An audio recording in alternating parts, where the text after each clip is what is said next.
नेकपा एमालेमा फेरि विद्रोही पक्षले देखाए खतराको घण्टी देखाउनकै लागि गरिने संसदमा एमालेको नाटक बन्द गर्नुपर्छ नेता भीम रावल।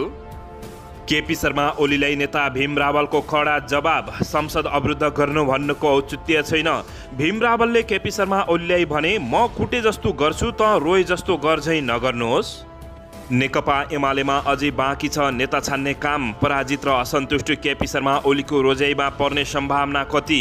भारतले चर्चित बनाएका गाउँपालिकाका अध्यक्ष जामिल मियाले माओवादी त्यागे एमालेमा प्रवेश गर्दै।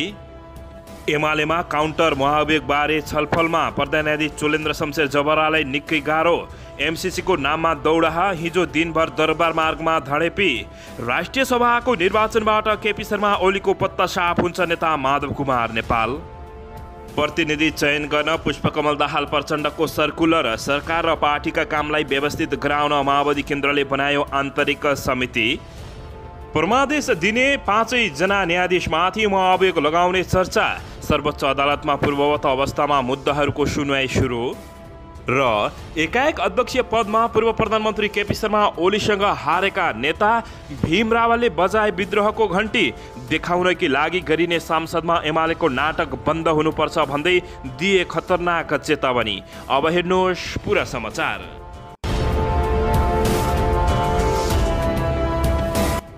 दर्शकबिन नमस्कार, तपाईहरु यति बेला युवा नेपाली युट्युब च्यानल हेर्दै हुनुहुन्छ। दर्शकबिन, यदि हाम्रो च्यानल युवा नेपालीसँग अझै पनि सब्स्क्राइब गरेर जोडिनु भएको छैन भने सब्स्क्राइब गरी जोडिनुहोला। यो भिडियोलाई अन्तिमसम्म हेरी सक्दो सेयर र लाइक गर्न पनि नभुल्नुहोला। दर्शकबिन, अन्ततः पूर्व प्रधानमन्त्री केपी शर्मा ओलीसँग एमाले अध्यक्ष पदमा लडेर पराजित भएका नेता भीम रावलले एमालेमा विद्रोहको घण्टी सुरु गरेका छन्। देखाउनकै लागि गरिने संसदमा एमालेको नाटक बन्द गर्नुपर्छ भन्दै कडा टिप्पणी दिँदै पूर्व प्रधानमन्त्री केपी शर्मा ओलीलाई नेता भीम रावलले खतरनाक चुनौती दिएका छन्। नेकपा एमालेका नेता भीम रावलले निरन्तर संसद अवरुद्ध पार्ने पार्टी नीतिको विरोध गरेका हुन्। एमाले विभाजन भएर एकीकृत समाजवादी बनेपछि एमालेले संसद अवरुद्ध गर्दै आएको छ। भदौ 23 गते सुरु भएको संसद अधिवेशन एमालेको अवरोधका कारण अन्त्य भएको थियो। सरकारले फेरि मङ्सिर 28 गतेदेखि अधिवेशन बोलाएको छ।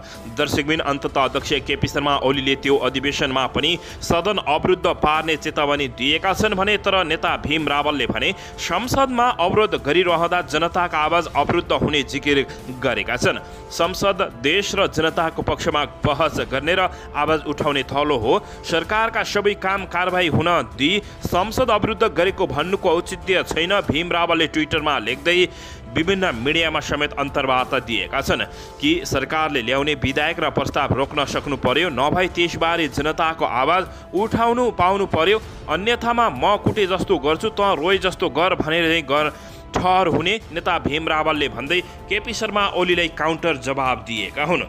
दर्शकबिन, नेता भीम रावलले प्रभावकारी रूपमा संसद अवरुद्ध गर्न नसके जनताको आवाज उठाउन दिनुपर्ने समेत उनले जिकिर गरेका छन्। तर पूर्व प्रधानमन्त्री केपी शर्मा ओलीले भने यति बेला संसद अवरुद्ध नै हुन्छ र नेताहरूलाई नेताहरूको उस्काटमा आन्दोलन जारी रहने समेत चेतावनी दिइरहेका छन्। दर्शकबिन, यो कदमको बारेमा तपाईहरूले के भन्नुहुन्छ अवश्य पनि कमेन्ट बक्समा कमेन्ट लेख्नुहोला। दर्शकबिन, यसैबीच यता प्रधान चोलेन्द्र शमशेर जबरामाथि मात्रै नभएर प्रतिनिधि सभा पुनर्स्थापन सहित प्रधानमन्त्री नियुक्तिको परमादेश दिने 5 जना न्यायाधीशमाथि महाभियोग लाग्न सक्ने चर्चा चलिरहेको छ। काङ्ग्रेस, माओवादी केन्द्र र नेकपा एकीकृत समाजवादी लगायतको सत्तारूढ दल गठबन्धनभित्र प्रधान न्यायाधीशमाथि महाभियोग लगाउनु पर्ने आवाज उठे पनि त्यो सम्भावना क्षीण देखिएको छ। उता प्रमुख प्रतिपक्षी दल नेकपा एमालेभित्र भने प्रधान न्यायाधीश चोलेन्द्र शमशेर जबरामाथि मात्रै नभएर परमादेशको आदेश दिने न्यायाधीशहरू देवकुमार कार्की, मीरा खड्का, ईश्वर प्रसाद खतिवडा र आनन्द मोहन भट्टराई माथि समेत महाभियोग लगाउनु पर्ने आवाज उठेको स्रोतले दावी गरेको छ। स्रोतका अनुसार गठबन्धनले प्रधान न्यायाधीशमाथि महाभियोग लगाएमा प्रमुख प्रतिपक्षी दल एमालेले पनि अन्य 4 न्यायाधीशमाथि महाभियोग लगाउने गरी छलफल थालेको छ। प्रधान न्यायाधीशको राजीनामा माग्दै आन्दोलन भइरहेको अवस्थामा एमाले प्रधान न्यायाधीशले मात्रै नभएर परमादेश जारी गर्ने 5 जना न्यायाधीशले राजीनामा दिनुपर्ने बताउँदै आएको छ। 5 जना न्यायाधीश माथि आएको लगेमा उनीहरू सबैजना निलम्बित हुनेछन्। त्यस्तो अवस्थामा नेपालको न्याय क्षेत्रले अकल्पनीय र सङ्गीन सङ्कट बेहोर्नुपर्ने अवस्था आउन सक्ने न्याय क्षेत्रका जानकारहरूले विश्लेषण समेत गरिरहेका छन्। दर्शकबिन यसैबीच यता नेपालमा यति बेला एमसीसी पास गर्नको लागि प्रधानमन्त्री शेरबहादुर देउबा लगायतका शीर्ष नेताहरू यति बेला दौडधोप थालिरहेका छन्। हो दर्शकबिन अमेरिकाले डिसेम्बर 15 भित्रको समयसीमा दिएको एमसीसी 100 को सम्झौता अनुमोदनको समय नजिकिँदै जाँदा राजधानीमा त्यसैको नाममा हस्याङ फस्याङ बढिरहेको छ।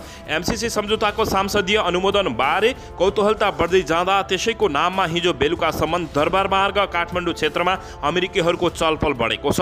मिलेनियम च्यालेन्ज एकाउन्ट नेपाल विकास समिति एमसीसी नेपालको हिजो दिनभर बैठक बसेको छ। बिहान 11 बजेदेखि होटल याक एन्ड यति स्थित एमसीसी नेपालको कार्यालयमा बसेको बैठकमा अमेरिकी राजदूत रेन्डी भेरीको समेत उपस्थिति रहेको थियो।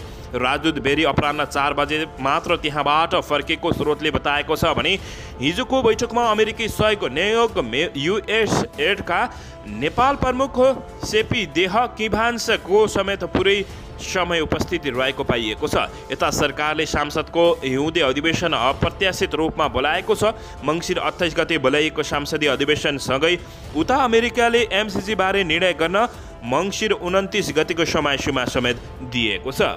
दर्शकबिन गत महिना नेपाल भ्रमणमा आएका मध्य तथा दक्षिण एसिया मामिला सम्बन्धी अमेरिकी विदेश सहायक मन्त्री प्रधानमन्त्री शेरबहादुर देउबासँगको भेटमा उक्त समयसीमा दिएका थिए भने एमसीसी नेपालको हिजोको बैठकमा सबैजना सदस्यको उपस्थिति रहेको पाइएको छ भने बैठकमा अध्यक्ष तथा अर्थ सचिव मधु कुमार मरासिनी सदस्यहरूमा ऊर्जा जलस्रोत तथा सिँचाइ मन्त्रालयका सचिव मधु प्रसाद भोटवाल भौतिक पूर्वाधार तथा यातायात मन्त्रालयको वैदेशिक सहयोग महाशाखा सचिव केशव बहादुर शर्माको उपस्थिति रहेको थियो। त्यसै गरी नेपाल विद्युत प्राधिकरणका प्रबन्धक निर्देशक कुलमान घिसिङ, नेसनल हाइड्रो पावर कम्पनीका कार्यकारी अध्यक्ष कुमार पाण्डे र एमसीसी नेपालका कार्यकारी निर्देशक खड्कबहादुर विष्टले हिजोको बैठकमा विशेष सक्रियताका साथ भाग लिएको स्रोतले बताएको छ। दशैं अघि नेपाल आएकी एमसीसी उपाध्यक्ष फातिमा सुमारले पनि नेपाली पदाधिकारीहरूलाई चेतावनीको भाषामा जतिसक्दो छिटो निर्णय लिएर एमसीसी पास गर्न समेत चेतावनी दिएकी थिइन्। एमसीसी नेपालका पदाधिकारीहरूको भेटघाटमा पनि उनले चर्को रूपमा बोलेकी थिइन् भने अध्यक्ष तथा अर्थ सचिव मधु मरासिनीले सुमारलाई राम्रोसँग सम्झाउने कोसिस गरेका थिए। मरासिनी र सुमारबीच साथीको सम्बन्ध भएकाले पनि त्यति बेला परिस्थिति सम्हाल्न सहज भएको स्रोतले जानकारी दिएको छ। दर्शकबिन यति बेला नेपालका शीर्ष नेताहरू र राजनीतिज्ञहरू समेत यति बेला एमसीसी पास गर्नको लागि जोडबल गरिरहेको अवस्था छ। दर्शकबिन यसैबीच यता भने नेकपा माओवादी केन्द्रले सरकार र पार्टीको कामलाई व्यवस्थित गराउन आन्तरिक समिति बनाएको छ। माओवादी स्थायी समिति बैठकले अध्यक्ष पुष्पकमल दाहाल प्रचण्डको नेतृत्वमा समिति बनाएको छ भने समितिमा 3 जना स्थायी समिति सदस्य र 5 जना मन्त्री रहेका छन्, जसको सचिवमा हरिबोल गजुरेल रहेका छन्। सदस्यहरूमा देव गुरुङ र लीलामणि पोखरेल रहेका छन्। सरकारमा रहेका 5 मन्त्री पनि उक्त समितिमा रहेका छन्। समितिका सदस्यमा ऊर्जा जलस्रोत तथा सिँचाइ मन्त्री पम्फा भूषाल, अर्थमन्त्री जनार्दन शर्मा, शिक्षा विज्ञान तथा संसदीय मामिला मन्त्री देवेन्द्र पौडेल, भूमि व्यवस्था सहकारी तथा गरिबी निवारण मन्त्री शशि श्रेष्ठ, युवा तथा खेलकुद मन्त्री महेश जङ्गहतराज अथक रहेका छन्। यसअघि पातले गठबन्धनले सरकारका कामलाई सघाउन भन्दै उच्च स्तरीय समिति बनाएको थियो भने जसको संयोजकमा नेपाली काङ्ग्रेसका वरिष्ठ नेता रामचन्द्र पौडेल रहेका छन्। उक्त समितिको गठबन्धनका दलहरूले पालैपालो नेतृत्व गर्ने समेत सहमति भएको छ। दर्शकबिन एमालेमा अझै नेता छान्ने बाँकी रहेको छ। पराजित र असन्तुष्टि केपी शर्मा ओलीको रजैमा पर्ने कति सम्भावना भनेर यति बेला प्रश्न समेत उठ्न थालेको छ। दर्शकबिन यता भने नेता भीम रावलले केपी शर्मा ओली विरुद्ध विद्रोहको घण्टी बजाइसकेका छन्। तर यता केपी शर्मा ओलीले भने भीम रावललाई मतलबै नगरेको जस्तो गरिरहेका छन्। देखाउनकै लागि गरिने संसदमा एमालेको नाटक बन्द गर्नुपर्छ भन्दै नेता भीम रावलले निकै कडा टिप्पणी र केपी शर्मा ओलीलाई निकै चुनौती दिएका छन्। दर्शकबिन यसैबीच परमादेश दिने 5 न्यायाधीशमाथि महाभियोग लगाउने यति बेला चर्चा चलिरहेको छ। केपी शर्मा ओलीलाई भीम रावलले जवाब दिँदै संसद अवरुद्ध गर्ने भन्नुको औचित्य छैन।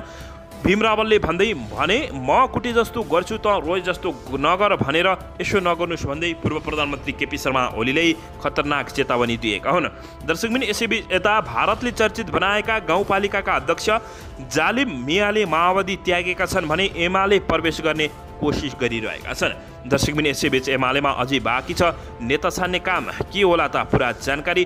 दर्शकबिन यसैबीच पछिल्लो समय नेपालमा एमसीसीको बारेमा शीर्ष नेतादेखि राजनीतिज्ञ र सरकारी कर्मचारी समेत पास गर्नको लागि दौडधुपमा लागिरहेका छन्।